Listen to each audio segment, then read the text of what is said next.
itu lebih afdal, lebih utama Pak, daripada duduk antara maghrib dan isya. Lebih utama.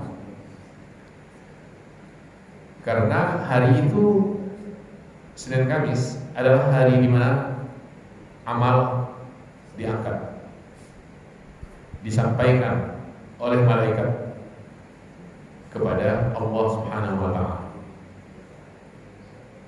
Wal 'amalus shalih yarfa'u. Bukan mengatakan bahwa duduk bertahan di tempat di masjid antara maghrib isya, antara satu sholat dengan sholat berikutnya, termasuk zuhur menuju asar, itu tidak baik, nggak begitu. Itu baik, tapi kalau diperbandingkan maka puasa sunnah Senin dan Kamis jauh lebih baik. Jadi kita tinggal skala prioritas yang mana. Sama dengan baca Quran. Baca Quran kan baik. Tadabbur, memahami isi kandungannya juga bagus. Timbul pertanyaan, kalau Ramadan, kita masuk Ramadan ini umpamanya, pertanyaan mereka, bagus mana Pak? 2 kali khatam kita upayakan, 30 juz, 2 kali 30 juz, atau satu surah aja umpamanya, atau satu juz amma, kita telaah dengan baik, didiskusikan bahkan apa isi kandungannya. Bagus mana antara menyelami makna tapi surah atau ayat itu pendek-pendek saja, dengan kita tidak memahami, tidak mencari tahu apa di balik redaksi, tapi kita banyak membacanya sehingga khatam sekian kali. Jawabannya itu juga persoalan skala prioritas karena waktu. Ketika masuk di Ramadan, perbanyak khatam, bukan perbanyak tadabbur. Tadabbur itu sekarang, hari-hari di luar Ramadan, bulan-bulan di luar Ramadan, itu tadabbur, cari. Diadakan majelis kajian dan sebagainya. Itu dalam Ramadan tugas kita adalah memperbanyak tilawah. Maka Imam Malik radhiyallahu anhu, Imam Malik gurunya Imam Syafi'i, menutup perguruannya. Gak ada tadabbur khusus untuk Al-Quran, kata beliau, dalam Ramadan.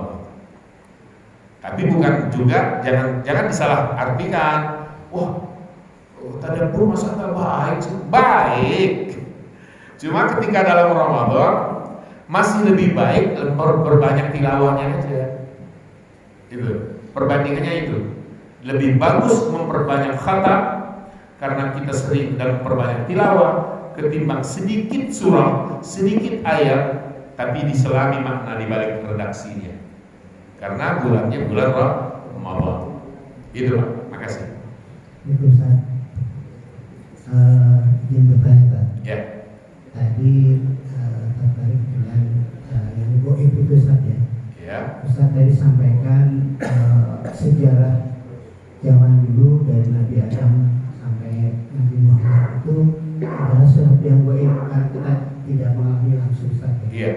Nah, perkembangan sains dan teknologi itu membuktikan bahwa yang dulu itu bisa dilihat seperti fosil Fir'aun yang tadi yang Nabi itu dilihat bahwa memang ada kejadian. Karena manusia itu sering melihat sesuatu yang nyata baru dia percaya. Banyak yang seperti itu. Nah, pertanyaan saya bisa, kalau nggak salah Ustaz pernah menyampaikan bahwa sesuatu yang 80% terbukti itu pasti sampai 100% ya Ustaz ya.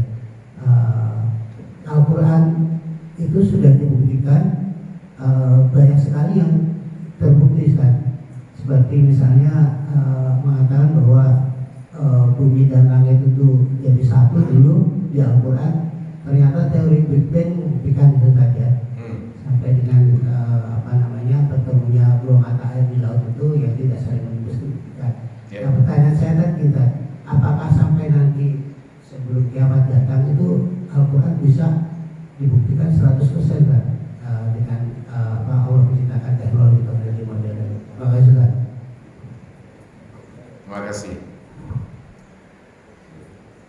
Walau sebagian dari perjalanan masa lampau, data-data sebagian sudah terbukti, tidak lalu dengan begitu menghapus pernyataan bahwa kisah masa lalu itu adalah ghaib.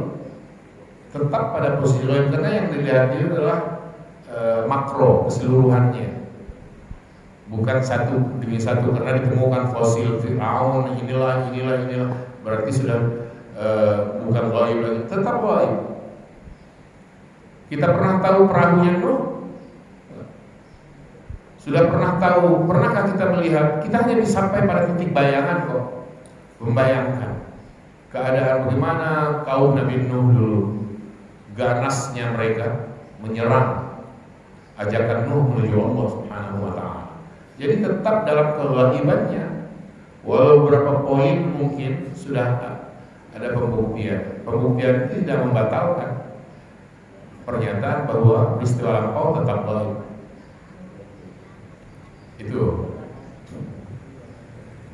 Terus yang terakhir tadi ditanyakan masalah Al-Quran 100%. Jawabannya tidak bisa. Tidak mungkin 100% akan tersingkap, terungkap di hadapan umat manusia. Kenapa? Karena ada istilah mastakfarallahu bi'ilmi, yang hanya menjadi prerogatif Allah untuk mengetahui, untuk diketahui, dan tidak dibagikan, tidak di-share. Akankah suatu hari manusia tahu bagaimana cara membuat roh atau nyawa? Tidak mungkin. Wa yas'alunaka 'anil ruh qul ar-ruhu min amri rabbi wa ma utitu minal 'ilmi illa qalilan. Mereka, ulama-ulama Yahudi dan orang-orang kafir Quraisy sebagian, bertanya kepadamu ya Muhammad tentang roh. Jawab, itu urusan Tuhan. Wa ma utitu minal 'ilmi illa qalila. Kalian hanya diberi ilmu sedikit oleh Allah. Ini satu. Akankah kita tahu seluruh nama Allah? Nama Allah yang disebutkan dalam sunnah adalah 99. Inna lillahi, Allah memiliki tis'atan wa tis'ina isman, mi'atan illa wahidah. Allah memiliki, sungguh memiliki 99 nama. Diperbuat lagi 100 kurang 1. Man ahsaha dakhalal jannah. Siapa yang menghafalkannya, maksud menghafalkan di sini bukan cuma mulutnya, tapi diamalkan dalam hidupnya, dakhalal jannah, dia akan masuk surga. Pertanyaannya, apakah kalimat ini menunjukkan bahwa Allah hanya memiliki 99 nama? Tidak. Nama Allah banyak. Berapa? Enggak terhitung. Yang tahu hanya Allah. Maka di antara petikan doa yang biasanya dilantunkan oleh Imam Masjidil Haram, Allahumma inna abiduk banu abidik banu imanna nawasina bil madni fina hukum qablun fina wa nas'aluka Allahumma, ya Allah kami bermohon kepadamu, bikul ismin huwa, dengan perantaraan setiap namamu, Rahman, Rahim, Al-Malik, Al-Qudus, itu nama-nama Allah. Melalui masing-masing nama ini kami memohon kepada nas'aluka Allahumma bikul ismin huwa sammaita bihi nafsak, dengan itu engkau memberi zatmu nama, au anzaltahu fi kitabik, atau nama-nama itu sudah kau turunkan dalam Al-Quran, kitab sucimu, atau sebelum kitab Al-Quran. Au 'allamtahu ahadan min khalqik, atau mungkin nama-nama itu engkau ajarkan kepada seseorang di antara makhlukmu. Dan satu lagi, au ista'tharta bihi fi 'ilmil ghaibi 'indak, atau nama-nama itu tersimpan rapih di hadiratmu tanpa ada satupun makhluk yang tahu. Jadi nama-nama Allah, walillahil asmaul husna, nama-nama Allah yang husna itu bukan cuma 99. Berapa? Tak terhitung. Cuma yang diberitahu, disampaikan kepada kita hanya sedikit, sepersekiannya saja. Nah, apakah itu juga akan tersingkap sebagai bagian dari 100% ketersingkapan Al-Quran? Termasuk hubungannya dengan fenomena alam. Nggak bisa tersingkap 100% hadirnya Al-Quran. Maka dari waktu ke waktu penafsiran terhadap Al-Quran terus dinamis, kecuali ayat-ayat yang berhubungan langsung dengan akidah, ayat-ayat yang berhubungan langsung dengan ibadah mahdhah. Tapi ayat-ayat yang berhubungan dengan sosial kemasyarakatan, ayat-ayat yang berhubungan dengan dengan masalah-masalah muamalah, pergaulan manusia satu sama lain yang sifatnya transaksional, semacam itu terus dinamis, nggak pernah selesai. Termasuk alam, karena langit itu kan meluas, langit itu meluas, kosmos ini meluas. Was-samaa'a banainaha bi'aidin wa inna lamusi'un. Langit ini kami ciptakan dengan kekuasaan, kemahakuasaan kami Allah. Wa inna lamusi'un, dan kami terus mengekspansinya, melakukan perluasan. Jadi terjadi ekspansi alam, dan itu nggak berakhir. Kalau begitu, semakin hari makin luas, makin hari penafsiran Al-Quran harus juga makin luas. Sementara langit pertama aja belum pernah tercapai sampai detik ini. Teknologi dan pengetahuan yang dicapai oleh manusia belum bisa membuktikan yang mana langit pertama. Yang mana langit pertama belum bisa. Nggak bisa tembus. Iblis nggak bisa tembus. Bagaimana manusia? Berarti persoalan langit aja nggak selesai loh. Jadi kalau saya menyebut dengan tidak memastikan juga, saya hanya mengatakan kuat dugaan bahwa Al-Quran dari segi makna yang luas mendalam di balik redaksinya tidak akan mungkin tersingkap 100% hingga alam ini berakhir, sampai Allah mewarisi dunia dan seisinya, diambil kembali. Setelah itu dibagi surga dibagi. Kita ini sedang dikasih pinjam loh, waris. Allah mewariskan. Nanti Allah akan mewarisinya lagi, mengambilnya. Nyawa kita diambil, jasad kita dibiarkan kosong dari nyawa. Bumi juga diambil, matahari diambil, bulan diambil, semua diambil. Nah, nanti diganti dengan apa? Dengan surga untuk yang beriman kepadanya. Nah, surga itu juga artinya warisan, diwariskan. Siapa yang mewariskannya? Allah. Tilkal jannatul lati nurithu min ibadina man kana taqiyya. Begitu Al-Quran menyebutnya. Tilkal jannah, surga itu, nurithu min ibadina, akan kami wariskan kepada hamba kami, man kana taqiyya, khusus yang bertakwa, yang beriman, yang soleh, yang solehah. Yang tidak beriman, tidak bertakwa, bukan orang yang soleh solehah, nggak mendapat warisan surga dari Allah.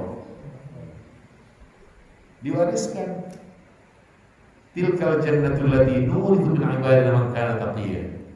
Jadi diganti, bumi dan langit dan seisinya diwarisi kembali oleh Allah, ditarik dari peredarannya, lalu kita dihimpun. Setelah itu diwariskan lagi sesuatu yang lain yang lebih mahal, yaitu surga. Ini hai hamba-hamba, untuk kalian semua. Saya kira cukup. Terima kasih. Boleh nambah? Bolehlah singkat. Jadi ini untuk memperkuat keyakinan kita Iya. dalam menjalankan sholat sunnah, yaitu sholat sunnah subuh. Ada beberapa orang yang mengatakan bahwa hadisnya adalah doi. Jadi apa kita singkirkan ayat yang itu hadis-hadis yang dia bilang doi itu, tapi tetap kita menjalankan sholat sunnah subuh. Sebenarnya hadisnya bagaimana Pak mengenai sholat subuh itu? Terima kasih. Terima kasih Pak. Yang sifatnya fadhailul amal, amalan-amalan yang sunnah, sekalipun hadisnya terbilang ada pendapat seperti itu, tidak ada masalah untuk kita jalankan dengan baik. Kalau versi Sunni, para ulama Ahlus Sunnah wal Jamaah, hadis-hadis yang berbicara tentang sholat terbitnya matahari, syuruk itu kuat dan dijalankan.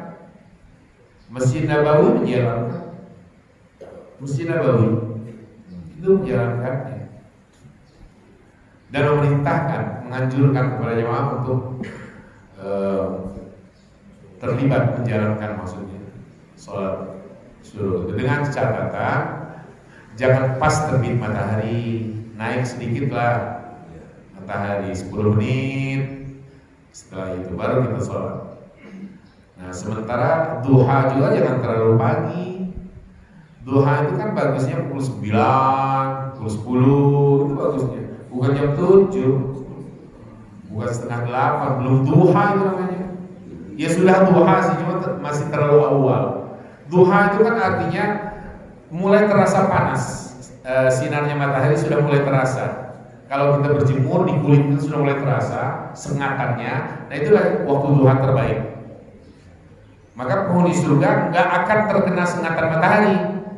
Istilah yang dipakai oleh Al-Quran, la tadma'u fiha wa la tadha. Kata tadha ini dari kata wadduha, dari kata waktu duha. Artinya penghuni surga itu tidak merasakan haus yang luar biasa, wala tadha, dan tidak tersengat sinar matahari. Kenapa? Karena nggak ada matahari. Matahari mana? Masuk neraka. Matahari yang dimasukkan ke neraka. Kenapa dimasukkan ke neraka? Karena matahari menemani penyembahnya. Para penyembah matahari, penyembah apapun di luar Allah, para penyembah apapun akan masuk ke dalam neraka, ke dalam siksa bersama dengan yang disembahnya.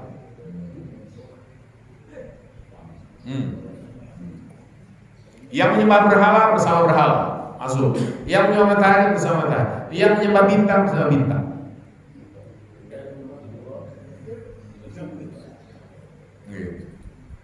Jika itu memang benda-benda, baik benda langit maupun benda bumi. Tapi kalau dia menyembah malaikat, manusia penyembahnya saja yang dijebloskan ke dalam siksa. Sedang malaikat tidak dinyatakan bersalah di sana. Maka karena malaikat tidak pernah membangkang perintah Allah. La ya'sunullah ma amara wa yaf'aluna ma yu'mar. Mereka tidak pernah bermaksiat kepada Allah dan mereka selalu menjalankan apa yang diperintahkan oleh Allah kepada mereka. Jadi tidak pada posisi yang salah. Nabi Isa juga sama. Tidak pada posisi yang salah. Yang mereka jadikan itu patung aja. Bukan Isa. Nggak begitu Yesus, nggak begitu Isa. Lagi pula Isa nggak disalib versi Al-Quran. Nabi Isa itu diangkat oleh Allah menuju langit yang kedua. Dalam keadaan Nabi Isa waktu itu sedang tidur. Dalam keadaan tidurnya dia diangkat menuju langit yang kedua. Dan pada waktunya akan diturunkan kembali oleh Allah di muka bumi jelang kiamat dan akan mengajarkan, akan mendakwahkan Al-Quran. Jadi beliau tidak bersama Injilnya kan? Karena apa? Nabi Isa berada di zaman Muhammad namanya.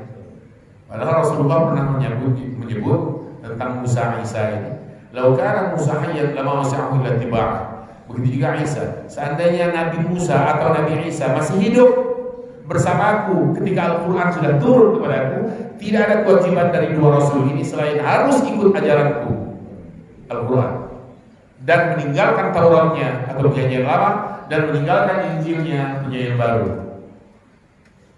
Tiba-tiba disatukan menjadi Bible, yaitu hak mereka saudara-saudara kita. Cuma sudut pandang kita Al-Quran menyatakan bahwa seharusnya harus berkiblat langsung kepada Al-Quran, tidak kepada Zabur, Taurat, Injil, perjanjian lama, perjanjian baru. Nabi Isa pun pada waktunya akan bersama Al-Quran, akan menjadi satu di antara yang mendakwahkan ajaran Muhammad Sallallahu Alaihi Wasallam dan meninggalkan Injil. Nah, gitu. Saya kira itu Bapak Ibu sekalian. Terima kasih semuanya. Semoga kita selalu sehat walafiat. Keluarga juga demikian, tidak ada kurang satu apa. Allah berkahi hidup kita, Allah berkahi hidup putra putri kita, istri, anak kita, cucu-cucu kita semuanya. Allah mudahkan segala urusan.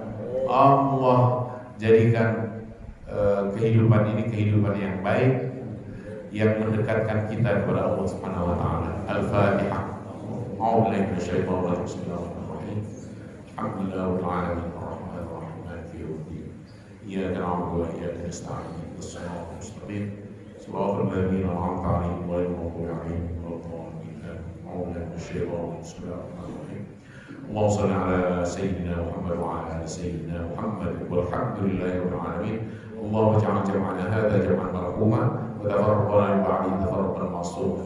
اللهم بارك لنا فيما اعطيت. Berkahi Allah segala apa yang Kau titipkan kepada kami. Kau titipkan waktu, berkahi waktu kami. Kau titipkan ilmu, berkahi ilmu kami. Kau titipkan kehidupan, berkahi kehidupan kami.